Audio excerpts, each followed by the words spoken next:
Song 30. Guiding Instructions on the Bardo. Obeisance to all gurus. The God of gods, Lord of Dakinis, Marpa the Great Translator, blessed is he by the transmission gurus. A pearl radiates waves of grace from the crown he ever wears. Blessed is he, the great Repa Miller. Delivered and matured is he who has completed his devotion. To him, the laughing Vajra, the gifted Repa Jetson, I pay sincerest homage. To help the ignorant, I now relate the story of Miller's answers to the fairies, wherein is given the pith of the instructions on guidance through the perilous Bardo. When Marpa the translator was imparting the initiation to Milarepa, the Buddha Samvara and other deities of the Mandala, together with the 32 guards of Dharma and Dakinis, and the 16 heavenly ladies of offering, all revealed themselves in the upper sky. Milarepa saw this vision clearly for a moment. He was then given the name Laughing Vajra by his guru and the Dakinis. Urged by Marpa, Milarepa devoted his life to meditation. Because of his extreme asceticism, he had gained the tantric accomplishments and merits by mastering the inner and outer causations. Through his physical body, he had attained the rainbow-like body of the mind, and so became the great Jetson, one who had achieved the ultimate realization of Mahamudra. Now Milarepa was residing in a green valley to the east of the wondrous market town of Dinmadrin, bordering on the Mon region west of the lower Khumbu. Beneath dark clouds, above the gate of the passage of the black planet Rahu, and to the left of a snow mountain perpetually wreathed in clouds, lay this pasture land Medicine Valley, where flourished emerald-like meadows, jasmine flowers, and various kinds of herbs. Gently flowing by were 2 rivers, the auspicious milk and the nectar and power. Milarepa's hut was in a quiet and blessed spot known as the virtuous palace hermitage of Chubar. He was then completely absorbed in the universal realm of the absolute essence, the realm of departing from all play words, the illuminating realm of no arising and no extinction. It was in the autumn of the year of the wooden horse, while the 24th constellation was declining, that the inhabitants of Dinmadrin were afflicted with the white and black smallpox, and with vomiting of blood, dizziness, fever, and many other severe and contagious diseases. Many livestock and human beings had died. In the late afternoon on the 11th day of the 2nd month of that autumn, when the declining sun looked like a fireball, a young girl, whom Milarepa recognized as a Dakini, came to see him. Beautiful, charming, and radiant, she was dressed in a white silk robe of magnificent design, edged with jewel-like lace and having an apron of exquisite silk with gorgeous tassels. She bowed down at Milarepa's feet, circled him 7 times, and made 9 more prostrations. She then said, "O Jetson, our people are very, very sick. Please be kind enough to come with me to the other side of this snow mountain to help us." Milarepa replied, "It is better that we go tomorrow. You may stay here tonight." The girl said, "If we go by the road of miraculous light through Mantasari, there will be no hardship. Oh, please, please come. You must come today." "This old man has never seen such a road before," replied Milarepa, "nor do I know where it is.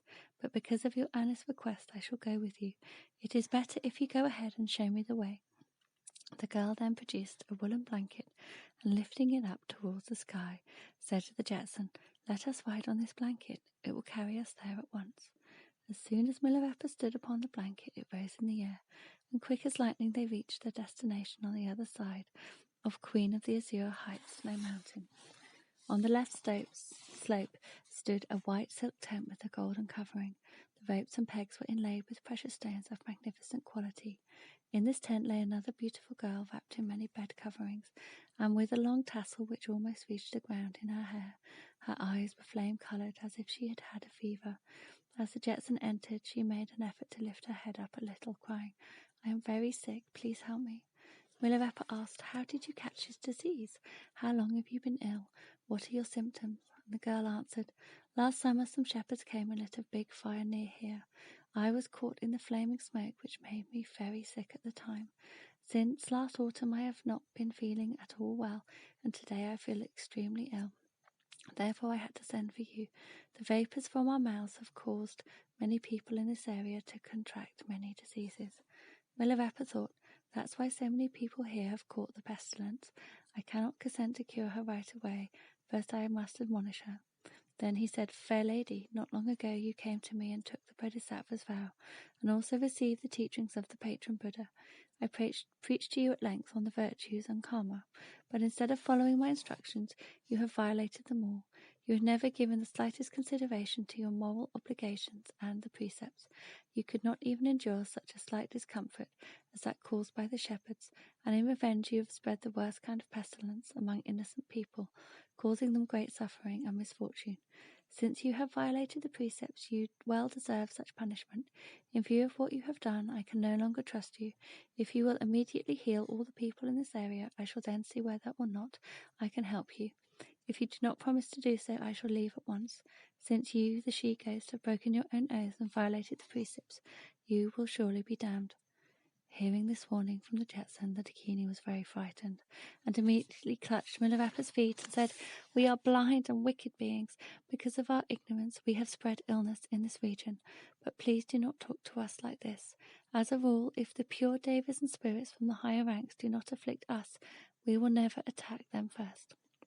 Especially in consideration of your former admonishment, I have not harmed any people or sent others to afflict them. In the last month of this summer, the river here overflowed, and all the narrow and precipitous places were flooded. Taking advantage of this, some of our retainers, associates, and kinsmen, together with many flesh-eating and blood-drinking servants of ours, went about afflicting people. I will stop all the contagious diseases as soon as I get better. Therefore, please look after me and have pity on me. Thus she earnestly besought the Jetson. Milarepa then performed for her the 100 words cleansing ritual and prayed for her to the Gurus and the Precious Ones many times. He also increased her longevity by performing the ritual of the victorious Mother of the Crown. The next morning she was able to get up from her bed and make obeisance to him. During the next 7 days, the Jetson continually blessed her with the power of illuminating awareness, and the girl was then completely cured. She became even more healthy and vigorous than before. After this, Milarepa said to her, Fair lady, as you have completely recovered, now is the time for you to go to the villages and help the people. Tell me what offerings you would like them to make to you. What rituals should be performed to cure the sick? She replied, According to the reciprocal relation principle of the law of causation, when we recover from a disease, so will the people. It is the common oath of all worldly dakinis that if one of us has been made unwell or unhappy, we are all offended, and the devas and spirits support us, throwing the world into confusion.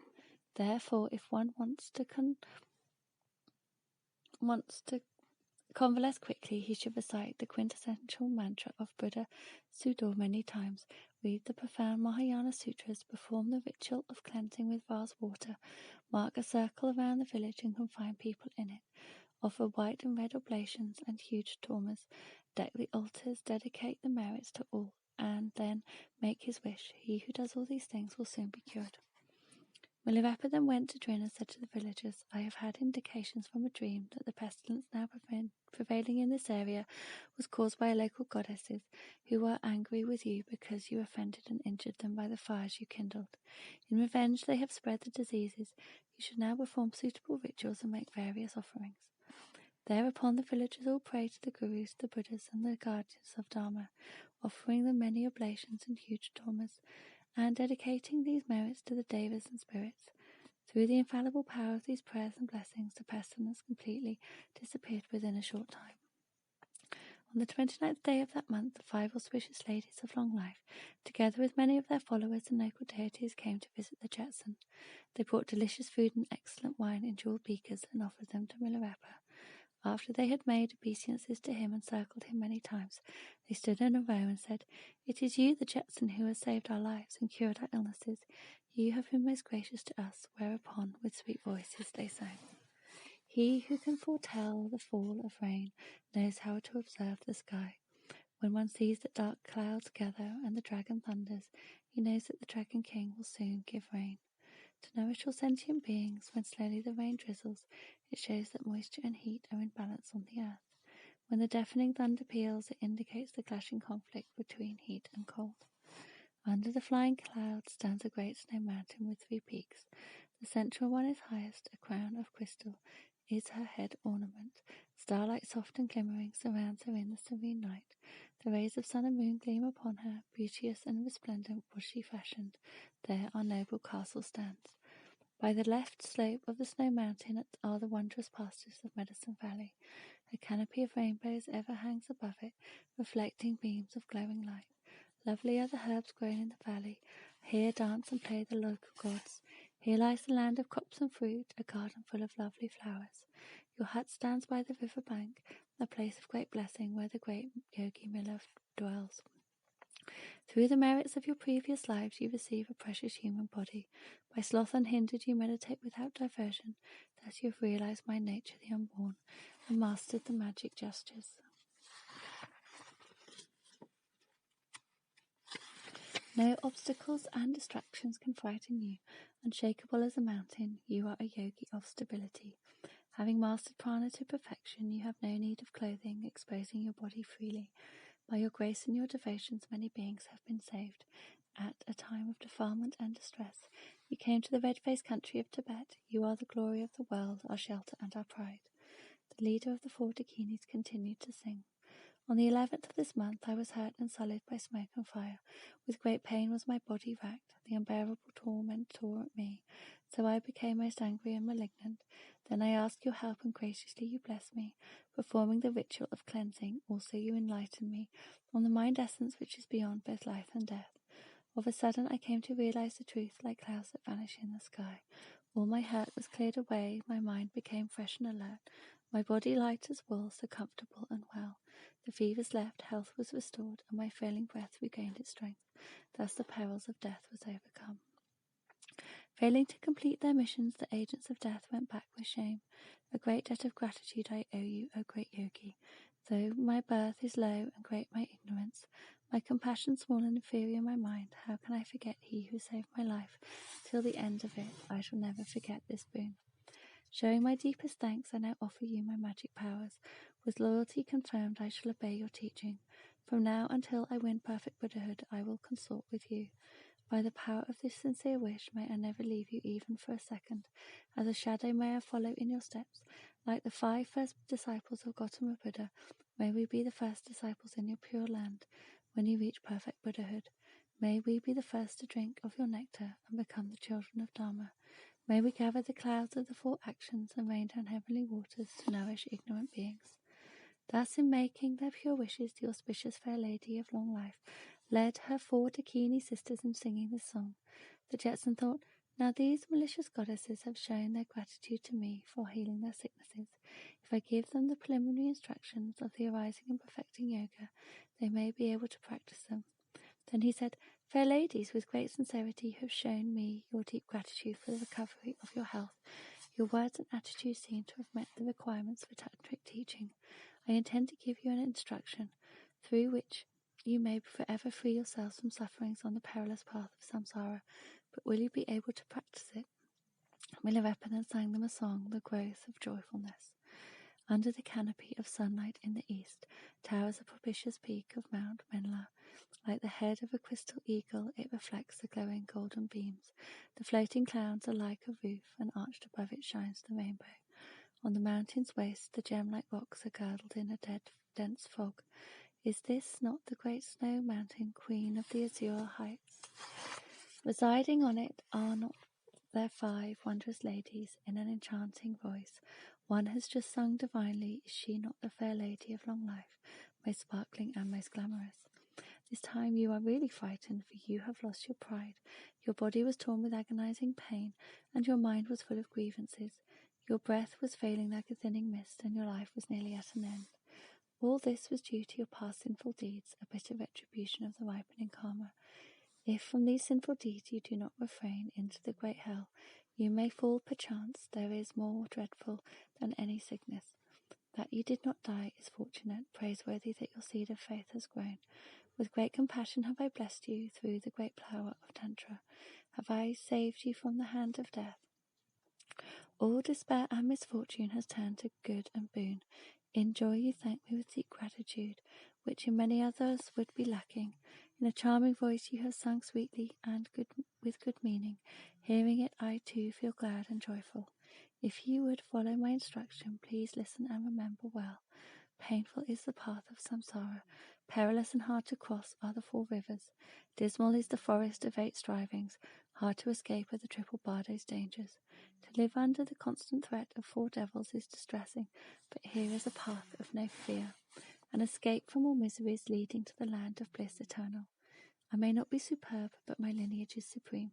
From the great Dorje Chang, the 6th Buddha, to my teacher, the translator Marpa, all the transmission gurus and Namanakayas, never has a commoner corrupted the lineage, cherished then and value all my teachings. The stories of Milarepa and Milarepa are well known. You also must have heard their names before, as their fame is known all over India. Blessed by these 2 accomplished beings is my father, Guru Marpa. Like a shadow to his body, I stayed close to him for 6 years and 8 months. By following his orders faithfully, joy and aspiration filled my heart. The profound Tantra Hivadra, the gracious Demchok, the quintessential Tantra of Mahamaya, the lofty Tantra of Songju, the concealed Tantra of Denyi, and the Manakaya of the skull. All these vital Tantras and their commentaries, deep as the ocean, were bestowed on me, a gift of precious gems. The key instructions, essential and most pithy, must be taught intimately face to face. To master them, one also needs to practice, like an apprentice to a master goldsmith.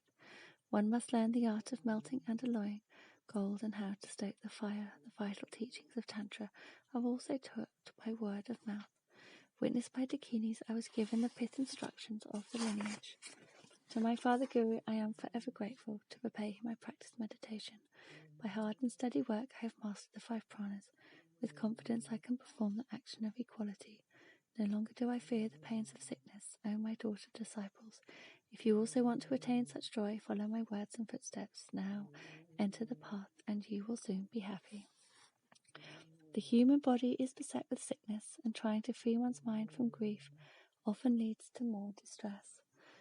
All self-made confusions are created. They are but dreams passing in a flash. Even hell, with all its torture through the aeons, does not exist. From evil and habitual thoughts within arise the pains without. This is the final truth. Buddha Gautama preached to Dorje Nimpo. The whole universe is but imagination. All in all, it is but a shadow show of one's own mind. If one knows not this truth, he may possess the world of Brahma, but never can he win true happiness. The 4 jhanas that for kalpas last are on the lower path. Never can they bring one to omniscient Buddhahood. Only through cultivating Bodhi mind and contemplating on the void can karma's troubles, hindrances, and habitual thoughts be killed. O well-endowed fair ladies, it is our lot to meet here today. Wear the armour of zeal and abjure distraction. Your wishes for good soon will be fulfilled. Milarepa then said to the Dakinis, please think carefully about this song and its meanings and practice Dharma at once. You may think that the 4 bodies of Buddha are something beyond yourself, an exterior object or goal that you should strive to reach. But in fact there is no Buddha to be found outside of one's own mind. The light of death, or the light that shines on the moment of death, is the Dharmakaya. The pure manifestation of Bardo is the Sambhogakaya. The different births one takes are the Namanakayas, and the inseparable unity of the Trikaya is called the body of essence. They are with us all the time, yet we are unaware of them. To unfold them, one must rely on the profound 5th instructions from an accomplished guru of an uninterrupted lineage. The fair lady of long life then said, when our Guru Padmasambhava first came to Tibet from India, we all went to afflict him, but we were subdued by his powers and mighty gestures. Then we obeyed his orders and offered him our lives and service. We also besought him for the essential teachings of Tantra. From him we received instructions on the truth of karma and other dharmas and sutras. At the dark noisy cemetery in India we received great initiations and Vajrayana teachings from Guru Soji Gosha and the Black Performer. Therefore, perhaps we may consider ourselves to be qualified to receive esoteric instructions. This time we have suffered greatly from illness. The painful lesson was so real and so frightening that we are convinced once and for all that never would we be able to endure the torment of hell for a moment. The warnings in your song also impressed us deeply, so pray protect us from these fears, cleanse us from all sins, and show us the way to Buddhahood. Whereupon they sang. Floating in the bright firmament, the golden clouds by magic and wonder are created. To adorn the Naga's crown, under them the lesser devas, the non-men, and the fragrance-eating she-goats dance and gaily sing, enjoying sensuous pleasures with much laughter. Beneath those flying clouds lies the lucky valley of Dimma. Its upper region is circled by snow ranges. Its lower part abounds in springs and brooks.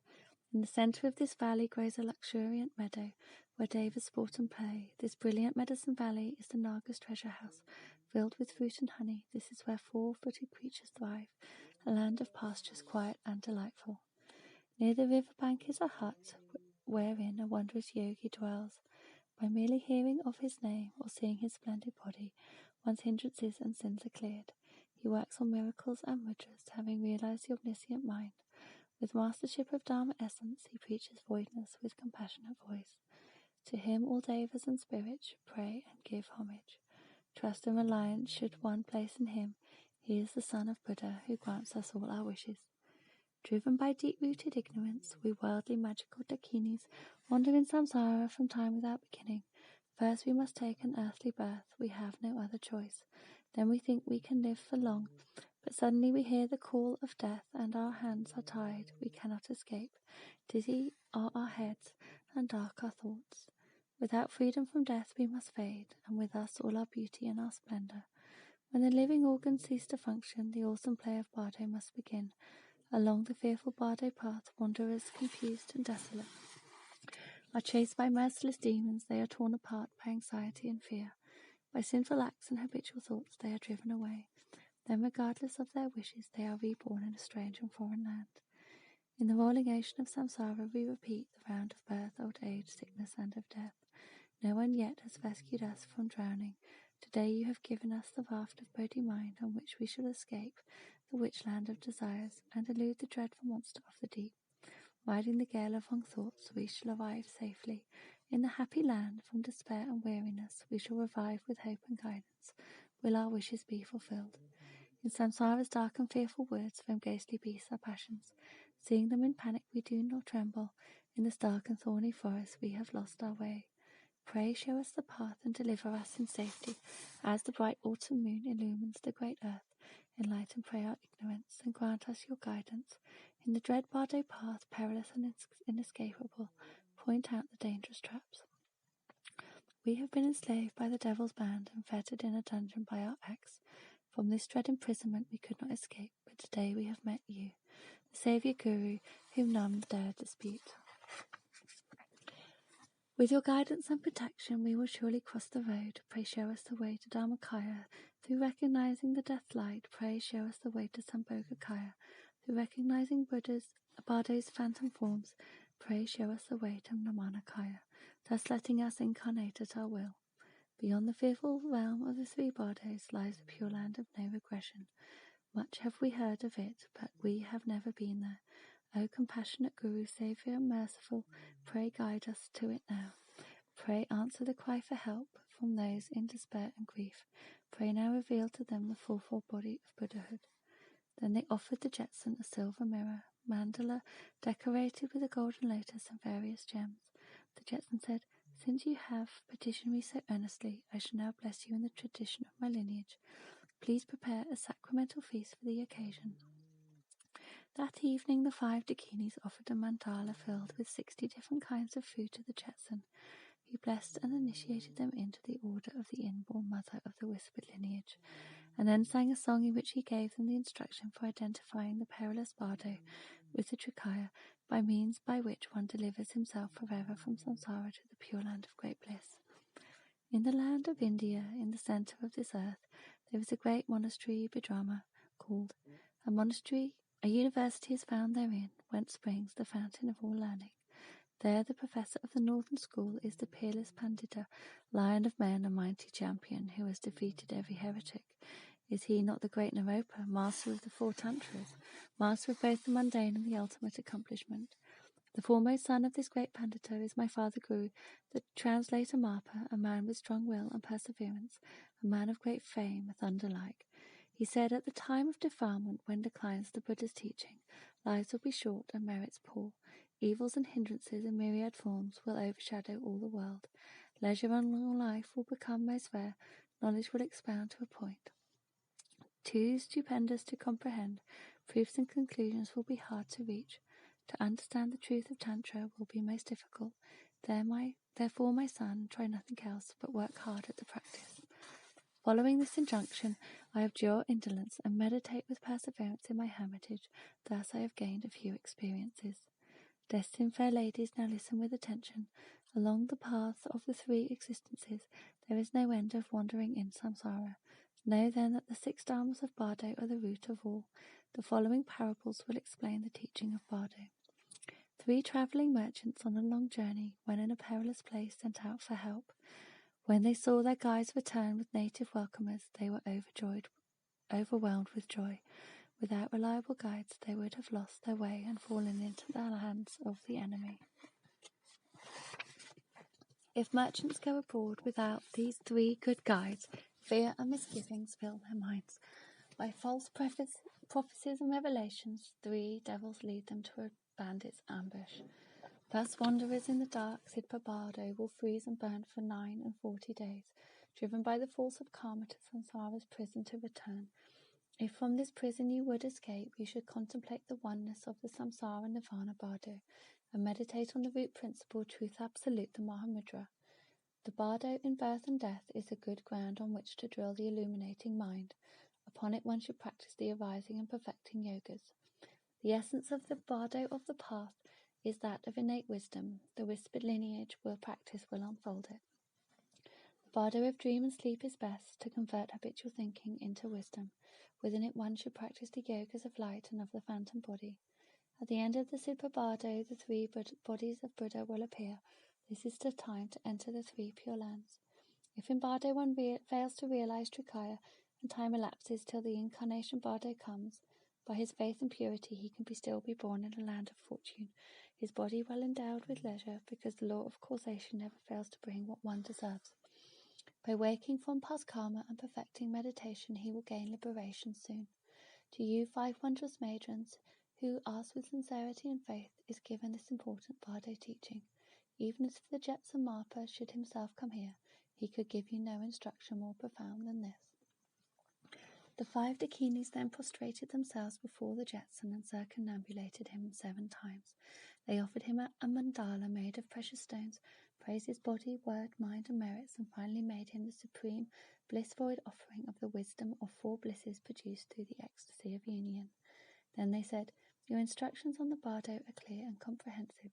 Now please give us the pith of this teaching to make it easier for us to practice." And they sang. We pay homage to you, gracious Guru, the refuge of all sentient beings. With the teaching of the whispered lineage, you have transformed our pains to joy. As by a magician iron is turned to gold, pray, most holy Buddha, always pity and protect us. Above the immaculate lotus, untarnished by samsaric soil, your throne, O Jetson Guru, illuminates the void. A myriad Dakinis cloud around you. The sun and moon shine down on you, illuminating the absence of wavering thoughts. For your handsome face and radiant body we feel insatiable and desire to look once more. Beautiful with well-proportioned features, you are the son of the victorious ones. Seeing you, one feels joy and happiness. To the tune of Drizar we sing a song of praise for you. Your voice is like the roaring of a lion, great and mighty, like the Dharma, clear yet void. Your voice frightens the devils and pagans and fulfills the wishes of the gifted ones. In the 10 directions your fame will spread afar. Like a diamond your mind cannot be broken, like space it embraces all. From the sky of no conception shines the light of your Bodhi mind, emancipating disciples from darkness. Your body, word and mind are like those of Buddhas, from them spring all accomplishments. If one thinks of you, the wish-fulfilling gem, all one's wishes will be fulfilled. If one worships you with earnestness as the adorning crown of grace, upon his head all his hopes will be fulfilled. If one prays to you wholeheartedly night and day, like a mighty king, you will grant all his requests. To you, the precious Jetson, we pay homage and give praise. From the clouds of your compassion falls the nectar rain of blessing. When the destined disciple drinks it, he will conquer all his desires. In this very life, and the seed of enlightenment will sprout within him. Reaching the 13th stage, he will become the great Dorje Chen. With your teachings, wisdom and performance, may all beings become filled and happy. May the flower of perfection bloom in joy. May we serve you as escorts on the path till we reach the ultimate enlightenment. May we attain final samadhi through normal worldly rapture by the wisdom of four blisses. May we stabilize the bliss void samadhi. As women of intelligence, we are convinced of the truth of the middle way. With joy we shall obey your orders. Pray grant us permission to serve you. At the close of this song, we ask you for concise teaching on the Bardo. Pray grant us the instruction for realizing Buddha's four bodies at the time when death calls us. Nourished and fostered by your grace, may we win merits like yours. In this very life, may we attain perfect enlightenment. The Jetson continued, Fair ladies, driven by the three desires and flowing thoughts, sentient beings have been wandering down the endless road in the three realms, forever subjected to the 8 deprivations. This journey is so long and hazardous that one feels very weary and exhausted. There are 3 different kinds of travellers on this road. The first have received, followed, and practiced the instructions. The second have also received, but have not practiced them, while the third have not even the instructions. The first kind do not fear or worry about the dangers of the road, nor about the traps of demons. Because of practicing the Dharma, they are able to vanquish all these fears. The third kind are ordinary people who spontaneously enter the perilous path and are automatically seized by the devils of karma. They will undergo all the pains of birth and death and wander in the 3 realms of samsara forever. The second kind have the same fears and hazards as the third, but they have received the instructions and have learned to recognize and fight against evil influences. And so, if they have an unshakable faith towards Buddha and an understanding and aspiration for the Dharma together with the armor of an unyielding diligence, they may slowly and gradually recognize the Trikaya of Buddha by observing carefully how the senses and the elements subside at the time of death. You asked me about the teaching of realizing the Trikaya. You should know that at the time of death, when the outer and inner elements successively subside, the consciousness of the dying man will be temporarily set free from the string of kleshas. The absolute reality, the essence of the voidness of Dharma Dhatu, beyond all thought, will unfold itself, shining bright as the sun and moon in the sky. This is the light of death, or the Dharmakaya itself. One should recognize it as it is, but to do so at the time of death, a man must first understand the nature of mind, in the way his guru pointed out during his lifetime, and also practice the illuminating light of the path. In the perilous path of the Sipa Bardo, the wanderer will be pursued and attacked by executioners, who are in fact creations by his own previous karmas and thoughts. These mind-created body forms are luminous, their organs are complete, and they possess the miraculous powers of the mundane karmic nature, which include the ability to pass through material objects, telepathy, and so forth. The Bardo body of this stage is in fact identical with the Sambhogakaya. At this time, one should invoke the magic-like 2-in-1 Buddha body to replace and purify the karmic Bardo body created by habitual thoughts, and thus recognize the Sambhogakaya as it is. To recognize the Sambhogakaya in the Bardo stage, one should practice the arising yoga and clearly visualize the patron Buddha's body during his lifetime, and also practice the dream yoga to master the manifestation of the phantom body. At the final stage of Bardo, driven by the winds of karma and blindness, and having no choice whatsoever, he searches for somewhere to incarnate. When he watches sex intercourse between his future mother and father, hate towards one and lust towards the other arises in him. But if at this time he can remember the pith instructions and enter the void bliss experience of samadhi and remain there, then karmic and worldly thoughts will not arise again. When he intends to incarnate, he should think and observe that all he sees are manifestations of the Nirmanakaya Buddha and recognize the Nirmanakaya as it is. In order to be able to recognize the Nirmanakaya, one should in his present life endeavor to arouse transcendental wisdom through practicing the heat yoga of the liberation path and the karma mudra of the path of love. Only then will he be able to realize the full meaning of the third initiation and thus vanquish instinctive jealousy. In brief, one must know well the different stages and times in the Bardo state. In order to realize the fruit of the Trikaya, even the ultimate pointing out instruction of the whispered lineage, the core of the skillful path, the most cherished prize in Marpa's heart can give you no profounder instructions than this. I have no better and no more convincing teaching than this to rely on and confide on. So, fair ladies, appreciate what I say, follow and practice it. The Fair Lady of Long Life, the leader of the 4 Dakinis, was greatly inspired by these profound instructions of the skillful path, and her faith was confirmed. She bowed down at the feet of Milarepa and said, O Jetson, from now on I will follow you and practice Kama Mudra with you until I have consummated my experience in realization of this quintessential Bardo instruction. Please always remember and look after me. Praying to him with great sincerity and earnestness, the Dakini again made obeisances and circumambulated him many times. Then she returned to her own abode. This is the story of the great Repa Miller, the laughing Vajra, and his meeting with the five worldly magical Dakinis, including the songs of inquiry and answers known as the Golden Rosary, in which are found the instructions for emancipation from the perilous Bardo. This is the story of the gracious Guru, the accomplished gem-like Repa, his meeting with five worldly Dakinis of low birth, and their songs of inquiry and his answers.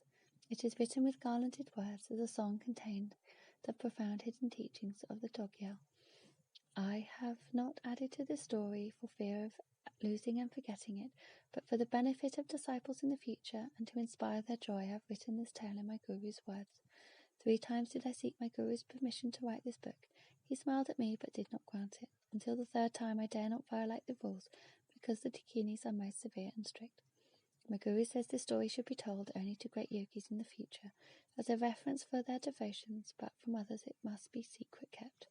Lest I violate the Dakinis' rules and wishes, I now sincerely pray to them to conceal this story from those who cannot profit by it, and never let it widely spread. When Buddha Shakyamuni won enlightenment, in the later part of the month in which he worked miracles, I, Ujjayi Thajan, and the Guru Bodhiratsa, in the tamarisk grove where wild beasts roam, asked our elder brothers, perfect in the tantric precepts, in detail about this story, and wrote it down in words. It is the Song of the Golden Rosary, on how to free oneself from the perilous Bardo. I now dedicate the merit of writing it to the emancipation of all beings from fear and danger in the Bardos. At the request of the 5 Shajamas, the fair lady of long life and her sisters, the instruction for freeing one from the perilous path of Bardo was given by the peerless yogi, the great Milarepa. After careful discussions, the 2 Repas put it down in words as a service and offering to the Dharma.